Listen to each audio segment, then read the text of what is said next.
आप देख रहे हैं विंध्य सत्ता न्यूज नेटवर्क।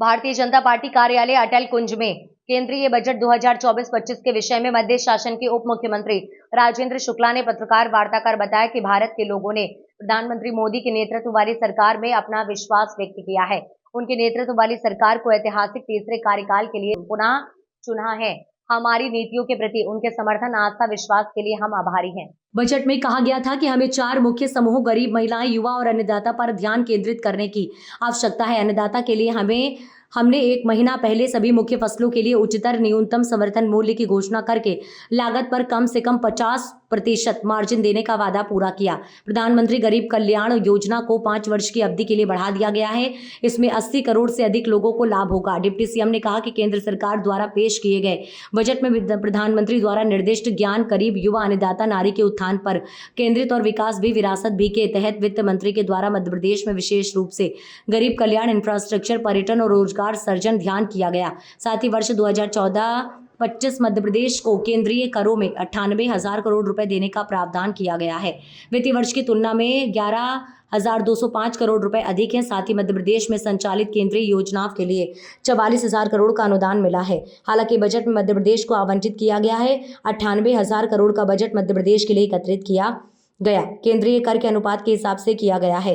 डिप्टी सीएम ने कहा, इंफ्रास्ट्रक्चर, पर्यटन, गरीब कल्याण, उद्योग, रोजगार और स्वरोजगार, ऊर्जा, नारी सम्मान, अन्नदाता, आवास, इन सभी के विकास में ये बजट मील का पत्थर साबित होगा। केंद्रीय बजट में मध्य प्रदेश के लिए जो ऐतिहासिक रूप से प्रावधान मोदी जी की सरकार ने किया है, उसकी चर्चा करने के लिए यहाँ पर आप सबको आमंत्रित किया गया है। पिछले वर्ष के मुकाबले इस बार केंद्रीय बजट में मध्य प्रदेश के लिए 98,000 करोड़ का प्रावधान किया गया है, जो पिछले बार के बजट से 11,205 करोड़ रुपए अधिक है, जो इस प्रतिबद्धता को दर्शाता है कि मध्य प्रदेश के विकास के लिए मोदी जी की सरकार, केंद्र की सरकार कितनी गंभीर है।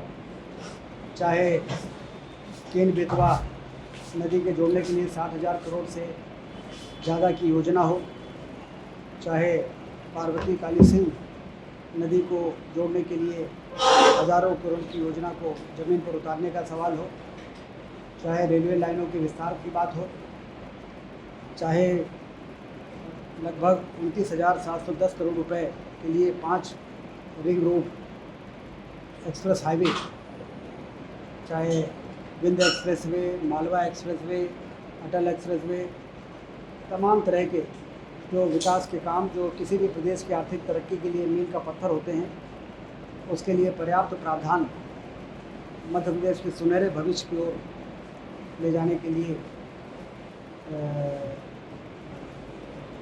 ज़रूरी था। उन सभी का प्रावधान केंद्र बजट में किया गया है। हम सब लंबे समय से सुनते चले आ रहे हैं कि देश की इकोनॉमी को मोदी जी 5 ट्रिलियन इकोनॉमी बनाने का लक्ष्य लेके काम कर रहे हैं। 5 ट्रिलियन इकोनॉमी मतलब लगभग 2,400 लाख करोड़ रुपया। इस बार का जो बजट है वो 265 लाख करोड़ रुपए का है। इसका मतलब ये है कि हम उस दिशा की ओर आगे बढ़ रहे हैं जिस आर्थिक महाशक्ति को बनाने की बात मोदी जी कर रहे हैं। ये 98,000 करोड़ का प्रावधान का महत्व हमको तब समझ में आता है जब हम सिंहावलोकन करते हैं। 2009-10 के कांग्रेस और यूपीए सरकार ने मध्य प्रदेश के लिए बजट का प्रावधान 11,077 करोड़ रुपए रखा था। 11,077 करोड़। और 2014-15 में जब भारतीय जनता पार्टी की सरकार बनी तो उसको दुगुना करके 24,000 करोड़ का प्रावधान मध्य प्रदेश के लिए केंद्रीय बजट में मोदी जी ने किया था सबसे पहली बार। और आज 24,000 करोड़ से बढ़ के 98,000 करोड़ का प्रावधान, ये लगातार बढ़ते हुए देश और बढ़ते हुए मध्य प्रदेश की ओर स्पष्ट रूप से इशारा कर रहा है। इसी प्रकार से मध्य प्रदेश के बजट पर यदि आप नज़र डालें तो 3,65,000 करोड़ का बजट इस वर्ष डॉक्टर मोहन यादव जी की सरकार ने प्रस्तुत किया है। और जब 2003 के पहले कांग्रेस की सरकार थी और अंतिम बजट उन्होंने प्रस्तुत किया था दिग्विजय सिंह जी के समय में, तो मात्र 24,000 करोड़ का बजट था। तो 24,000 करोड़ से बढ़ के 3,65,000 करोड़ और 11,000 करोड़ मध्य प्रदेश के लिए केंद्रीय बजट में प्रावधान से बढ़ के 98,000 करोड़ रुपया, ये भारतीय जनता पार्टी की सरकारों के आर्थिक अनुशासन का प्रतीक है। यदि सरकार अपने आमदनी पर ध्यान दे और अपने खर्चों पर नियंत्रण करे और आर्थिक गतिविधियों को बढ़ाने वाली योजनाओं को ज़मीन पर उतारने का काम करे, तो आर्थिक गतिविधियाँ बढ़ती हैं, उससे रेवेन्यू बढ़ता है, उससे सरकार के खजाने में पैसा आता है, उससे विकास के काम तेज़ गति से करने के लिए उनके पास पर्याप्त धनराशि होती है। इन सब चीज़ों को ध्यान में रखते हुए सुशासन की स्थापना भारतीय जनता पार्टी की सरकारों के दौरान हुई है और इसीलिए हम दावा करते हैं कि आने वाले दिनों में 5 वर्षों के बाद मध्य प्रदेश में हमारा बजट का साइज होगा 7 लाख करोड़ रुपया, 3,65,000 से बढ़ के, और आने वाले 5 वर्षों में हमारे देश की इकोनॉमी $5 ट्रिलियन होगी, जो दुनिया की तीसरी सबसे बड़ी इकोनॉमी होगी। और 2047 में जब आज़ादी के 100 वर्ष पूरे होंगे तो ये इकोनॉमी अमेरिका और चाइना को पीछे करके अब दुनिया की सबसे बड़ी आर्थिक महाशक्ति भारत बन सकेगा। ये उपलब्धि हम सबको मोदी जी के नेतृत्व में प्राप्त हुई है। इसके साथ हमने जो आपको दिया है उसमें तमाम तरह की रोजगार सृजन, कौशल प्रशिक्षण, जो इसके लिए पीएम सूर्य घर योजना बनाई गई है।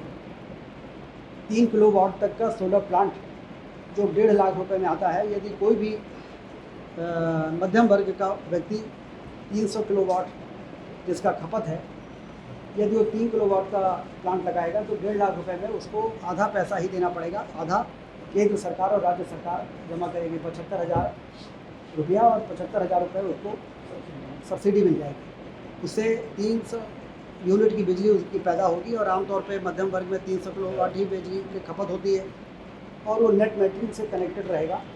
यदि आप 50 यूनिट कम खर्च करते हो तो 50 यूनिट चली जाएगी ग्रिड में, उससे आपको पैसा मिलेगा, और यदि आप 350 यूनिट खर्च करते हो तो 50 यूनिट ग्रिड से आपको मिल जाएगी, उसका आपको बिल देना पड़ेगा। तो इस प्रकार से पीएम सूर्य घर योजना, इसी प्रकार से पीएम सूर्य किसान योजना भी बनी है। इसी प्रकार से प्रधानमंत्री आवास में जो पिछले 10 वर्षों में 4 करोड़ मकान बने, इन 5 वर्षों में 3 करोड़ मकान और बनाने का लक्ष्य है। इसका मतलब आप समझ सकते हैं कि कितने व्यापक स्तर पर गरीबों के कच्चे मकान को पक्के मकान में बदलने का एक अभियान इस 5 वर्षों में इस बजट में उसका प्रावधान किया गया है। प्रधानमंत्री अन्य योजना के अंतर्गत पूरे देश में 80 करोड़ लोग, मध्य प्रदेश में 5 करोड़ लोगों को मुफ्त में अनाज देने की योजना 5 वर्ष तक जारी रहेगी। इसके लिए पर्याप्त प्रावधान किया गया है। लखपति दीदियाँ, 3 करोड़ लखपति दीदी बनाने के लिए उनको तमाम तरह की योजनाओं में किस तरह से मदद मिलेगी उसका प्रावधान किया गया है।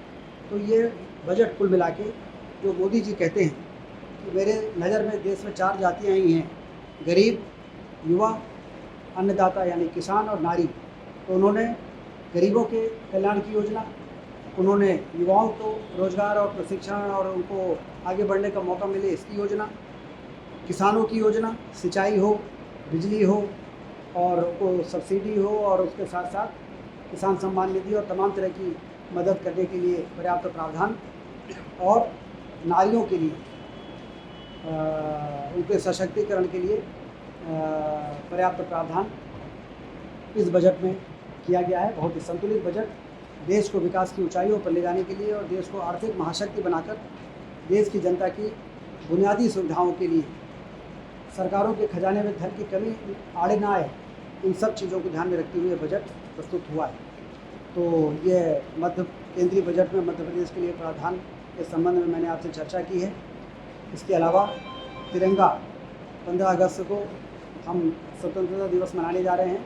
इसके लिए 11 अगस्त से लेकर 14 अगस्त तक रैलियां निकलेंगी। तिरंगा यात्रा के माध्यम से लोगों को जागरूक करेंगे कि अपने घरों में झंडे लगाएं, तिरंगा लहराएं, जो हमारे आन बान और शान का प्रतीक है, और बढ़ते हुए भारत के प्रति हम अपने को सहभागी बनाएं। और 12, 13, 14 को झंडा लगाने का अभियान चलेगा। इसमें हम सारे लोग मिलके न सिर्फ हमारे कार्यकर्ता बल्कि आप सब लोग का सहयोग लेके और लोगों को प्रेरित करेंगे कि अपने घर के छत पर तो तिरंगा लहराएं, जिससे 15 अगस्त को जब आज़ादी का पर्व हम मनाएं तो देश के सभी घरों में तिरंगा लहराता हुआ दिखाई दे, जिससे कि देश के प्रति, देश को स्वतंत्र कराने के लिए जिन लोगों ने अपनी प्राणों की आहुति दी और हम सबको लगभग सैकड़ों वर्ष की गुलामी के बाद देश को स्वतंत्र किए हुए ज़्यादा समय कहाँ हुए, 75 साल हुए हैं, लेकिन गुलामी तो हमारी 700-800 साल से लंबी रही है। उस पुराने दिनों को हमें ज़रूर याद रखना है कि बहुत लंबे संघर्ष के बाद, बहुत दिनों के बाद 700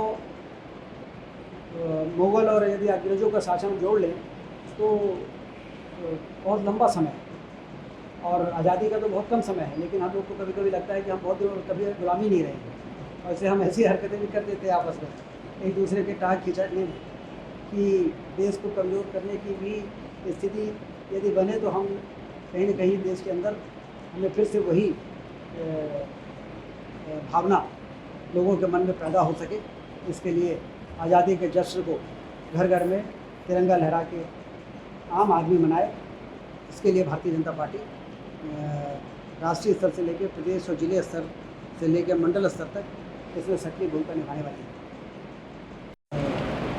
हमारी सद्भावना है, हमारे प्रधानमंत्री जी ने भी इस मामले में किसी भी देश में इस प्रकार की स्थिति पैदा होती है वो लोकतंत्र के लिए अच्छा नहीं होता है, तो जल्दी से जल्दी वहाँ पर शांति बहाल हो और स्थायित्व आए, ऐसी हम लोग शुभकामना दे सकते हैं।